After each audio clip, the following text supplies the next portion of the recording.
catégorie de signes, il y a ce qu'on appelle, on a résumé franchement de manière presque irrespectueuse, on a mis ça sous le terme de alamat amma, des signes généraux qui doivent absolument se produire avant la venue de Dajjal. Alors, on a deux citations d'Hazrat Ali radiallahu anhu et une citation d'Ibn Abbas radiallahu anhuma qui se rejoignent tous et qui font mention de certains signes de dépravation des mœurs, des habitudes, des akhlaq, des comportements des musulmans au fil des temps qui fera que la venue de Dajjal sera imminente. Quand les valeurs vont se perdre, ça prouvera que Dajjal va bientôt venir. Et je vais vous citer ces signes et wallahu musta'an, sur 20 signes peut-être, mais rapidement, je crains que les 20 se sont déjà réalisés. Wallahu musta'an.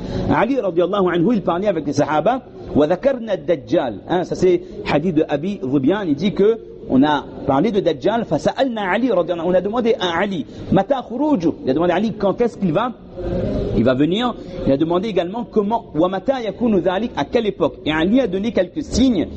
Et parmi les signes, wa ya'kulu ash-shadid ad-da'if, il y aura une époque où les gens qui sont au-dessus, les gens qui sont forts, vont faire preuve d'injustice. Littéralement, le fort va manger le faible.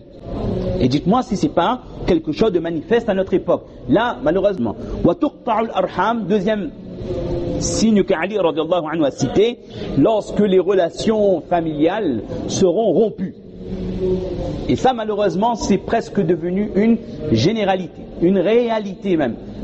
Ça, c'est une réalité. Wa tuqta'u al-arham, rupture des liens familiaux. Wa yakhtalifu ikhtilaf asabi'i haula. Le prophète m'a montré sa main Moubarak avec ses doigts. Il dit que les musulmans vont se séparer.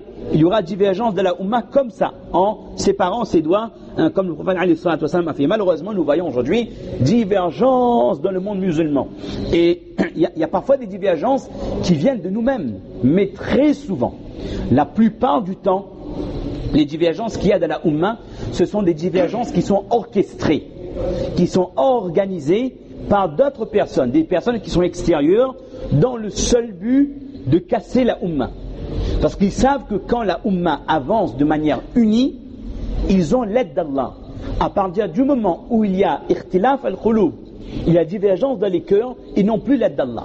Parce que quand il y a des divergences, on n'avance plus pour Allah, là, on avance pour se faire valoir. Regardez les premières divergences qu'il y a eu dans la Ummah. C'était quand? Historiquement, la première grande cassure de la Ummah. Histoire de l'islam. On n'est pas dans l'Empire Omeyyade, bien avant. Sous le khilafat de Ali radiallahu anhu. Après l'assassinat de Hazrat Uthman radiallahu anhu, il y a eu une divergence. Mais ce n'était pas une divergence importante.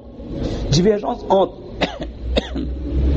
Hazrat Ali radiallahu anhu et d'autres personnes qui pensaient qu'il fallait trouver les assassins d'Hazrat Ali avant de rétablir l'ordre de la Ummah. Deux opinions différentes.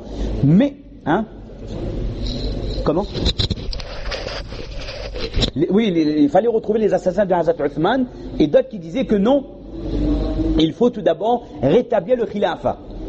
Et les deux camps avaient raison dans un sens.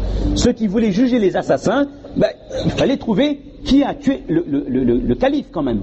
Et ceux qui disaient, entre autres il y avait Hazrat Ali qui disait que non, il faut d'abord rétablir le khilafat.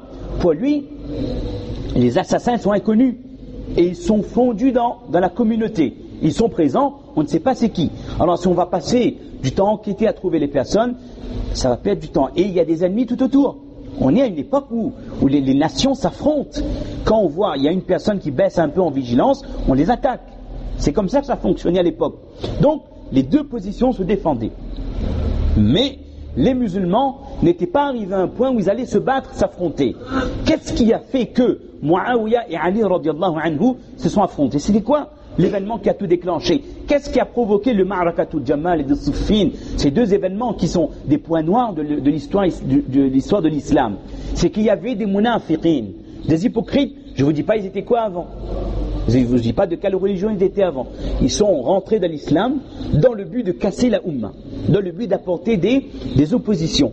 Et donc, vous pouvez lire n'importe quel livre, pas en français bien sûr, ils ne vous raconteront jamais, sous cette forme, n'importe quel livre écrit par un musulman qui explique l'origine de ces deux batailles.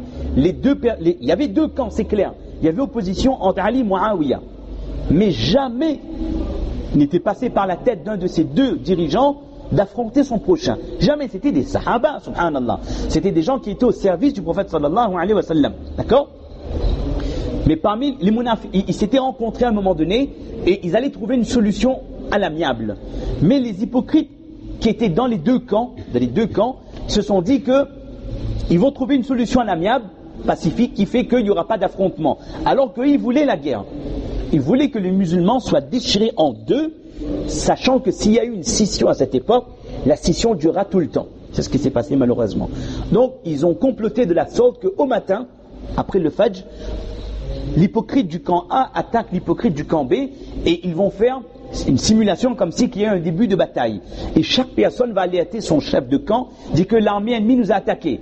Et de la sorte, une personne, deux personnes, une dizaine de personnes, ils vont contribuer à défendre leur camp, ce qui va provoquer un chaos, et c'est ce qui s'est passé.